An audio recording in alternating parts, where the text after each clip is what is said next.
Welcome back to the deep dive. If you've ever, sat across the table from someone, maybe a really skilled negotiator, and felt a bit lost. Yeah, like you're negotiating blind, maybe. Exactly. Unsure of your limits, or even worse, you felt kind of pushed into taking a deal that just wasn't great. Happens all the time. Well, if that sounds familiar, then this deep dive is definitely for you. Today, we are cracking open what might just be the single most important concept in all of negotiation theory. It's called BTNA. BTNA, right. Best alternative to a negotiated agreement. We've pulled together a pretty hefty stack of sources here. Yeah, we have. And they don't treat BTNA like some, dusty academic term or just a safety net you hope you don't need. No, not at all. It's active. Right. It's presented as this dynamic driving force. It's really the engine of leverage that you can proactively use to shape the outcome. Absolutely. It's about power. So our mission today is to give you a clear, structured understanding, something you can actually use. Actionable. Yeah. How to build your BTNA, how to wield it. We'll trace its kind of surprising history, too, and get into some advanced tactics. The stuff that really separates the pros from, well, everyone else. Exactly. And look, understanding this structure is just crucial. Because a well-researched BTNA, it's basically your ultimate yardstick in any negotiation. It's our standard. It dictates your power at the table. Simple as that. If you don't know what you can realistically achieve on your own without the other party, then how can you judge their offer? Precisely. You can't accurately assess the value of their proposal. You literally don't know your own worth in that specific context. Makes sense. And what often gets missed, I think, is that valuing your alternative, your BTNA, it goes way beyond just the hard numbers, the price. Right, there's more to it. We have to consider these often overlooked qualitative factors, things that really determine how stable your BTNA actually is. Like what sort of things? Well, think about the immediate costs of switching, the time it takes, maybe the deep relational insight you need. For instance, if you pursue your alternative, does that completely burn your bridges in that market? Or maybe the alternative itself is shaky. How so? Maybe it relies on a partner who's got a, iffy financial history. Yeah. Understanding these softer, less quantifiable risks. That's key. It helps you build a really solid foundation for the whole negotiation then. Exactly. It's not just about the best alternative, but the most stable and realistic one. Okay, let's nail down the basics first. Get a really crystal clear definition we can work from. Good idea. So, at its core, according to these foundational texts we looked at, BATA is the most favorable course of action. Importantly, independent, that you can take if the current talks fail. Right. Independent is the key word there. It's what you do on your own. It's the alternative that best aligns with your interests if you don't get a deal with the person you're talking to right now. And it's not just about walking away, period. No, it's walking away to something specific, something you've prepared, a positive outcome, hopefully. And while BATNA is sort of your ceiling, your best option, we should probably briefly mention its shadow. Ah, the WATNA. The worst alternative to a negotiated agreement. Yeah. You use your BATNA to set your limit, your walkaway point. Right. But knowing your WATNA, that gives you a crucial sanity check.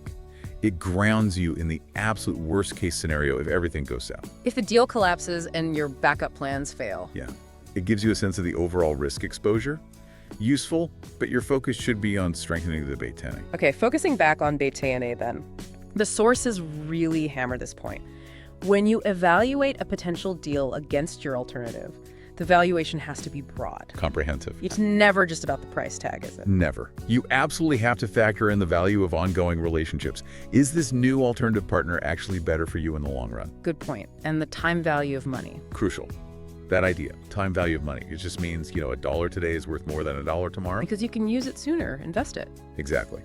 So if your BATNA means waiting 6 months to get a contract that pays, say, the same amount as the current deal on the table, well, that 6-month delay has a real cost. Delayed cash flow, missed opportunities maybe. For sure.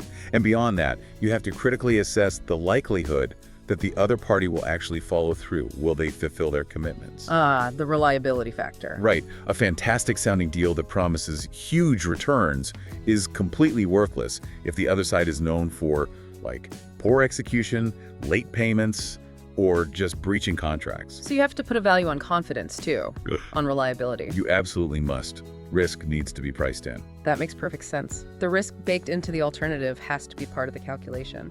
And just to be clear for everyone listening, when we talk BATNA, it's not always just walking away from a simple buy-sell situation, is it? No, not at all. Our sources lay out a whole range of forms this alternative can take. Precisely. A BDTNA is a course of action. It could mean, say, seeking mediation if it's an internal dispute. It could be transitioning entirely to a different negotiating partner, maybe even a different market. Right. If we're talking big labor disputes like you see in the news, it could mean initiating a strike. That's an independent action. Totally. A non-deal action that serves the union's interest, at least theoretically, by applying pressure. Or, in a corporate setting, it might involve forming completely new strategic alliances. Making the current negotiation kind of irrelevant. Exactly. Rendering it moot. These are all valid, independent alternatives designed to move your interests forward without this specific deal. Okay, this is where it gets really interesting for me. This foundational concept, it links basic business practice to some really high-level thinking. We need to talk about the history of BTNA. Because it's not like ancient wisdom, it's relatively recent. Right, developed by Roger Fisher and William Ury, Harvard Program on Negotiation, PON. And introduced in their big books, starting with Getting to Yes. That was what, 1981? That's the common origin story, yeah. But here's the real nugget, the thing that makes this a deep dive. Okay. Fisher and Ury, they essentially gave a practical name, a handle, and a process to a concept that had actually existed in pure theory for decades before that. Really? Yeah. BTNA is effectively equivalent to the disagreement point in formal game theory bargaining problems. Game theory, like Nash. Yeah, exactly like Nash. Yeah. A concept pioneered by Nobel laureate John Forbes Nash. Yeah. Yes, that John Nash. Yeah. The brilliant mind behind so much modern economic math. Wow. So wait, they basically took the super academic mathematical concept and turned it into probably the single most practical negotiation tool out there. Pretty much, yeah. Why did it take so long? Why didn't Nash's idea just, become standard business practice earlier? Well, it probably speaks to that classic divide between pure academia and, real-world application. Yeah. Nash was focused on mathematically modeling optimal, stable outcomes in cooperative games. Highly theoretical. Fisher and Ury, they were operating more in the conflict resolution world. Post-Vietnam era, 1970s, 80s, they needed a robust standard for assessing value in principal negotiation. Something practical. Exactly. So they translated the math into the language of interests, needs, alternatives, made it accessible. But to really grasp the power of BTNA, you kind of have to understand the Nash Equilibrium it came from. Okay, let's unpack that then. Nash Equilibrium. How does it define this disagreement point, and how does that connect to, say, Amy and Phil negotiating at the table? Okay, so the Nash Equilibrium describes a state, right, among a group of players where no single player can get a better outcome by just unilaterally changing their strategy. If everyone else stays the same. If everyone else sticks to their current plan, exactly. It represents this moment of strategic stability. It's based on everyone acting in their own best interest, given what they expect others to do. So stability happens when everyone's doing the best they can, based on what they think everyone else is going to do. You got it. Now, your BTNA is your disagreement point. It's your best independent strategy if the negotiation fails. Okay. Let's take Amy and Phil negotiating a price for some service. Amy's BTNA is, say, $100. She knows she can go somewhere else and get it for that price. Right. Phil's BTNA is $150. He knows he can sell his service to someone else for that amount. Got it. The zone of possible agreement, the ZOPA, that's the space between Amy's absolute maximum price she's willing to pay and Phil's absolute minimum he's willing to accept. The bargaining range. Exactly. Right. So Amy knows her BTNA is $100. She's going to set her maximum price, the reservation price, just a tiny bit above that. Maybe $101, maybe $110, depending on hassle factor. Okay. And if Phil knows his BTNA is $150, he'll set his minimum reservation price just below that. Maybe $140, maybe $140. Right. If they can agree on a price somewhere between, let's say, $110 and $140, that's their ZPA. They find a deal, and they've reached a Nash equilibrium for that specific point. Neither can do better by walking away given their current BTNAs. Ah, okay. But here's where the power shift happens. Let's say Amy does more research and improves her BTNA. She finds an even better alternative, maybe for $90. Suddenly her reservation price drops. Right. Maybe now she won't pay more than $95. If Phil's minimum is still $140. The ZOPA just vanished. Exactly. The zone of possible agreement collapses. The current negotiation fails. Amy walks away, unilaterally changing her strategy for the better because her BTNA improved. So the BATNA, the disagreement point, it actually defines the boundaries of the whole game. Precisely. It sets the floor or ceiling beyond which a rational negotiator won't go. That's a great explanation. And that transition from pure theory to practical application, that's so key here. Because while BTNA is often introduced as just, a fallback, an escape hatch. Your plan B. Right. The real power, as the sources stress, lies in using it as active leverage to influence the outcome of the negotiation you're currently in. Absolutely. You might never actually walk away. But the credible threat of walking away to a strong alternative, that's what forces concessions. And this is where we hit that fundamental requirement that, honestly, a lot of people seem to miss. Actionability. Yeah, the importance of actionability. Your options, your alternatives, they have to be actual things you can do. And actionable, you have to be able to execute them. Right. An option that you've just sort of dreamed up but haven't really investigated, it's vapor. It's worthless. Just wishful thinking. Totally. And the sources are clear. Without investing real time, sometimes money, definitely effort, sweat equity into actually vetting those options, they almost always fail on those two criteria. Being real and being doable. You can't just wish for a good BATNA. Nope. You gotta build it piece by piece. And this lack of diligence, this lack of building, it leads directly into what the sources identify as maybe the biggest pitfall. Oh yeah, overestimation. The danger of overestimate. It's like a major psychological trap, isn't it? It really is. Researchers find this consistently. Most managers, most negotiators in general, they tend to wildly overestimate how good their own BATNA is. They think their backup plan is amazing. Yeah, while at the same time investing way too little time and effort into properly researching what their real, actionable alternatives actually are. That sounds like a recipe for disaster. High confidence, low diligence. It's poisonous, like you said. If you inflate how good you think your alternative is, you end up setting your acceptable range, your reservation price, way too aggressively. You demand too much in the current negotiation. Exactly. Because you think you can easily get better elsewhere. This failure of preparation, it just leads to faulty decision-making. And bad outcomes. You inevitably walk away from potentially good deals. Right. Because you mistakenly believe your fantasy alternative is better than the concrete offer right in front of you. It's like a failure of appraisal, but it feels like strategic confidence. Precisely. Dangerous combination. So effective prep isn't just knowing your own realistic BTNA. It's also about aggressively trying to figure out the other side's BATNA. Oh, absolutely. As a strategic negotiator, you need to be keenly aware of what their alternatives look like. How does their next best option stack up against what you're offering them? Exactly. Your goal is always to maximize that value differential, but in your favor. If you can somehow make their alternative look complicated or expensive or risky compared to your proposal, you gain power. You strengthen your own position exponentially. That's the difference between just reacting and being proactive in a negotiation.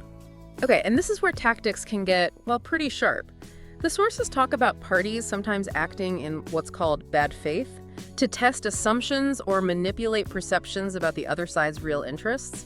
That sounds risky. How does that work? How do you use these, quote, bad faith tactics to probe a BATNA? Well, bad faith might be a strong term sometimes. It's more like strategic probing.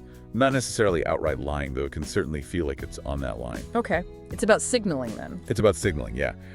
The tactic is designed to smoke out their hidden priorities or test the real limits of their reservation price without having to ask them directly. Give me an example.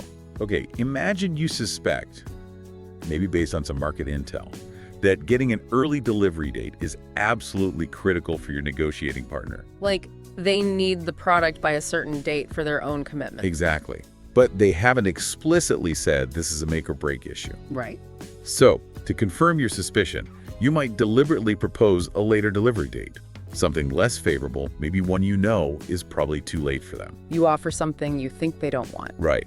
Now, if that late date is immediately and firmly rejected, maybe with some real pushback, some emotion, or strong strategic arguments against it, it confirms your suspicion. It strongly suggests that the early delivery is indeed a high priority. It's likely tied closely to their core interests, maybe even connected to the stability of their BTNA. If they can't get it early, maybe their alternative falls apart. Interesting. So by offering something unacceptable, You map their pain points, and by extension, you get clues about their true reservation value on that specific issue, like delivery time. it's like a calculated friction test. You introduce a known obstacle to see how hard they push back, and that tells you how important that path is to them. That's a good way to put it. Friction test. Okay, so we get the power, we see the pitfalls, the psychological traps like overestimation. Now let's get practical. Let's talk structure. Yeah. How do you actually build a rock-solid BATNA? Right, because hoping isn't a strategy. Exactly. And Fisher and Ury, back in Getting to Ury's, they laid out a pretty clear, accessible process. 3 steps for systematically developing attractive alternatives. Yeah, it's quite straightforward conceptually. Step 1 is basically brainstorming. Okay. Creating a massive initial list. Yeah. Everything you could possibly conceivably do if the current deal falls through. No bad ideas at this stage. No bad ideas. Volume and creativity first. Don't filter anything out yet. Just get it all down on paper. Okay, step 1, brainstorm everything. Then step 2. Step 2 is the critical filtering and refinement. You take the most promising ideas from that big list. The ones that seem plausible. Right. And you start converting them into tangible, maybe even just partial alternatives. They need substance now. So this is where the work comes in. This is where the work comes in. Start making calls, vetting potential new partners, getting initial quotes, maybe looking into mediation costs if that's relevant. You move from just an idea to a semi-vetted option. Got it. From abstract to concrete-ish. Exactly. And then step 3 is the logical endpoint. Choosing the best one. Selecting the single alternative that looks demonstrably best after that vetting process. That specific, researched, most favorable option. That becomes your official BATNA. And it's a choice backed by actual data, not just optimism. Hopefully, yes. That's the goal. But okay, identifying the BATNA isn't the end of the story, right? You've got this powerful alternative. Now you have to translate that power into actual limits at the negotiating table. Absolutely. The process shifts from identifying the alternative to defining your reservation value based on it. How does that sequence work? We can kind of formalize it into maybe 4 steps. Step 1, like we said, list all the alternatives if this deal fails. Brainstorm. Step 2, figure out the actual worth, the value of each of those alternatives, both the economic value and those qualitative factors we talked about. Costing out the relationship damage, time value of money, risk. All of it. Put a number on it as best you can. Step 3, select the single option that provides the most overall objective value. That is your BATNA. Okay. And then step 4 is the crucial translation step. You perform the calculations to determine the absolute lowest value deal you'd be willing to accept in the current negotiation after knowing your BTNA's value. And that number is your reservation price. That defines your reservation price, exactly, your walkaway point for this deal. This step 4, it really brings us to that distinction that trips people up all the time. BATNA versus reservation value. Yeah, they get used interchangeably, but they're not the same. Let's make this super clear. Okay, they are functionally distinct. Yeah. Your BATNA is your best option if the negotiation fails completely. It's the action you take, the path you follow when you walk away from the table. It exists outside the current negotiation. Correct. Your reservation price or reservation value, that's the worst deal you're willing to accept within the current negotiation. It's your absolute bottom line for the deal that's actually on the table right now. Okay, let's use that bike purchase example again. Make it concrete. I'm in store A, looking at a specific mountain bike. Right. Your BATNA is maybe going across town to store B. You know, they have the exact same bike, maybe for $1,200, and you trust them. Okay, so $1,200 is my BATNA. Well, $1,200 plus the cost of gas, your time to drive over there, maybe the hassle factor. That total package is the true value of your alternative, your BATNA. Got it. So my reservation value in store A Is the absolute highest price you are willing to pay for that bike right now in store A. Yeah. And crucially, that reservation price has to be slightly lower than the total effective cost of pursuing your store B BATNA. Why lower? Because if store A's best offer is equal to or worse than your BTNA, why would you take it? You'd be better off just executing your BTNA immediately and going to store B. Ah, right. So if store A won't go below my reservation price, You are rationally compelled to walk away and execute your BTNA. Your alternative sets your limit for the current deal. so your reservation price is always structurally slightly better than your BTNA. Otherwise, walking away is the logical choice. Exactly. If the deal on the table isn't better than your best alternative, the alternative wins. Okay. This really highlights the kind of mindset you need for this level of preparation. especially when dealing across different groups or cultures. Yeah, the preparation phase demands real discipline.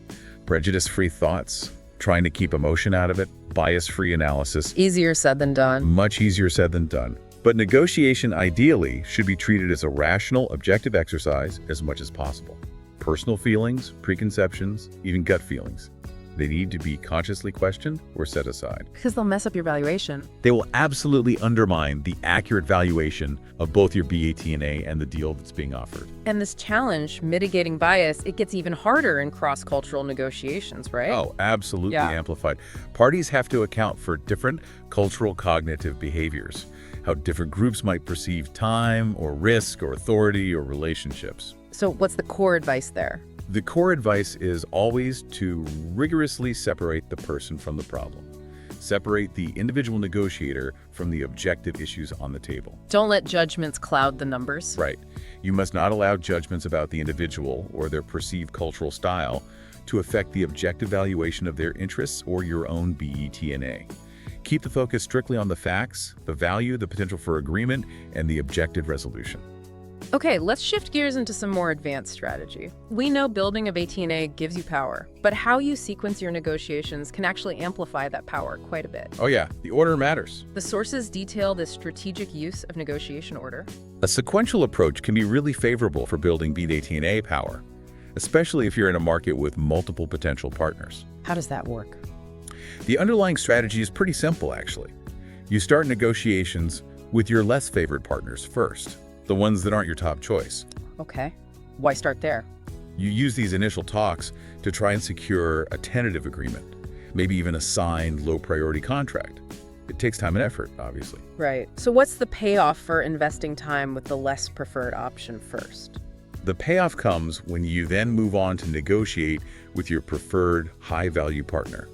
You walk into that room already holding the ironclad BATNA of an established contract, or at least a firm, vetted offer from the other partner. So you're not coming in empty-handed. Exactly. It shifts the dynamic completely. You're no longer negotiating from a position of just hope or need. You're negotiating from a position of choice. Because you already have a deal. You already have a deal.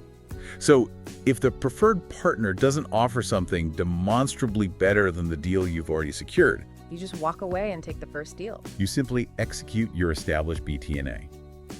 This forces the preferred partner to meet or beat a proven benchmark you've already set. That is really proactively leveraging your BTNA.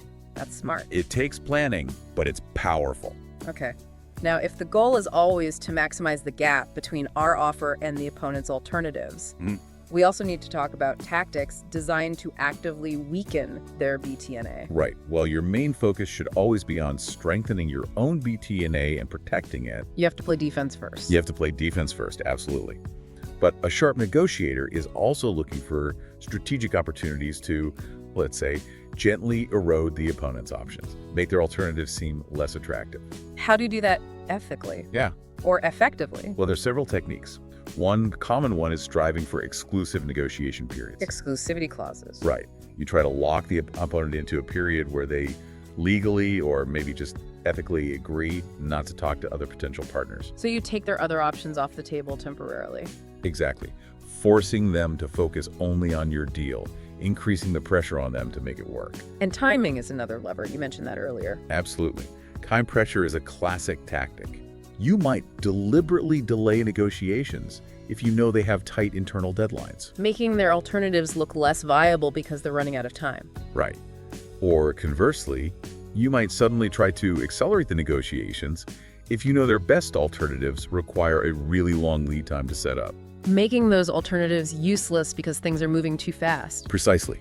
Rendering them irrelevant through speed. And in some fields, especially technical ones, you mentioned limiting them to certain platforms. Yes, this is common in tech or heavy industry. If the deal involves proprietary systems, specific software, specialized industrial equipment. Things with high switching costs. Exactly. You could try to structure the deal so the partner becomes limited to your specific technical ecosystem. Once they invest heavily in integrating with your system, they're kind of locked in. Their ability to easily switch suppliers or competitors later is severely reduced. It effectively weakens their walkaway option for the long term. It builds structural dependency. Okay. We also need to touch on how negotiation style itself impacts things. The sources contrasted two broad styles, hard and soft. The hard style. That's the aggressive approach. It can involve coercive language, maybe threats, sometimes even deception. It's adversarial. Win-lose mentality. Pretty much. The soft style is the opposite pole. Friendly, trusting, very compromising, often avoids conflict at all costs, prioritizes the relationship, sometimes over the substance. So what happens when these two styles meet at the table? Well, it's fairly predictable, but often comes with a hidden cost. When a hard negotiator meets a soft negotiator, The hard negotiator usually wins. they almost always win the immediate positional battle, yeah. They extract more value right then and there because the soft negotiator is willing to give up a lot to maintain harmony or just avoid the fight. But there's a but. There's a big but. This aggressive win usually comes at the expense of badly damaging the long-term relationship. Trust is eroded, resentment builds. So it's that classic trade-off. Short-term gain for potential long-term pain. Exactly. Short-term financial win, maybe, but long-term relational liability. Something to consider. Okay. Now let's dig into something really specific from the sources. The idea that there are actually three distinct types of BATNA, especially in complex disputes. We've mostly talked about the standard walkaway. Right. And that's type 1, the walkaway BATNA. That's the traditional one we've been discussing. If the seller won't meet your price, you buy the alternative product down the street. If the service provider isn't good enough, you switch. Simple, direct alternative. It's seen as the primary source of negotiation power. But the big caveat here is critical. Your actual relative power, your ability to influence the other side, depends entirely on how viable, stable, and attractive that walkaway option really is. If your BATNA is weak, your power is weak. Exactly.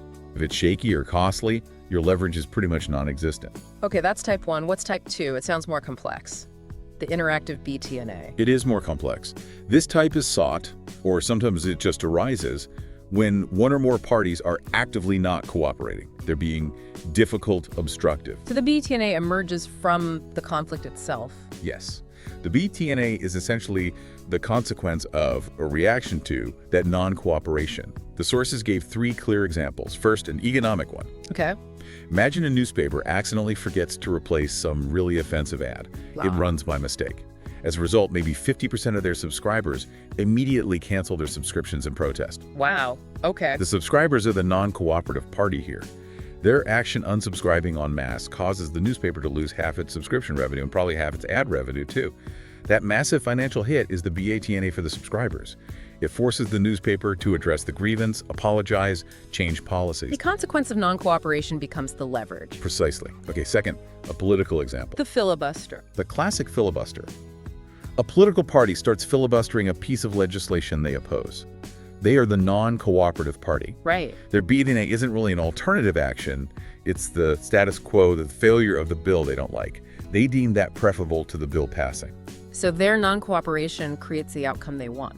It forces the other party, the one trying to pass the bill, to seek their own BATNA. Maybe that involves complex political maneuvering, making painful compromises, or just accepting the huge political and time costs of the delay caused by the filibuster.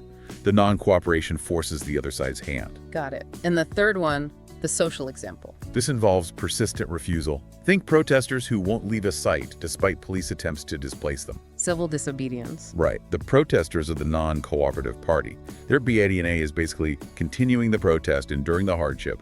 Their refusal to move forces the authorities to choose their BATNA. Which could be negotiation, using force, or just letting it continue. It's exactly. Negotiation, escalation, or maybe just containment and accepting the public relations cost. In all these interactive BATNAs, the power comes from imposing or being willing to endure the costs of non-cooperation. Fascinating. Okay, that leaves type 3, the third-party BATNA. Right. This type comes into play when two parties are just stuck. They cannot reach an agreement on their own. Maybe the dispute seems endless or has become toxic. So you need someone else to step in. You need a neutral third party to intervene and help create a resolution, which effectively becomes the BATNA for one or both sides. And there are different ways this can happen, right? Mediation, arbitration. Yes, and it's crucial to distinguish them. First, there's mediation. A neutral third party comes in to facilitate the process. Facilitate, not decide. Critically, yes. Yeah. The mediator acts as a guide. They help the disputing parties communicate, find common ground, and hopefully reach a conclusion on their own. The mediator does not resolve the dispute or impose a decision.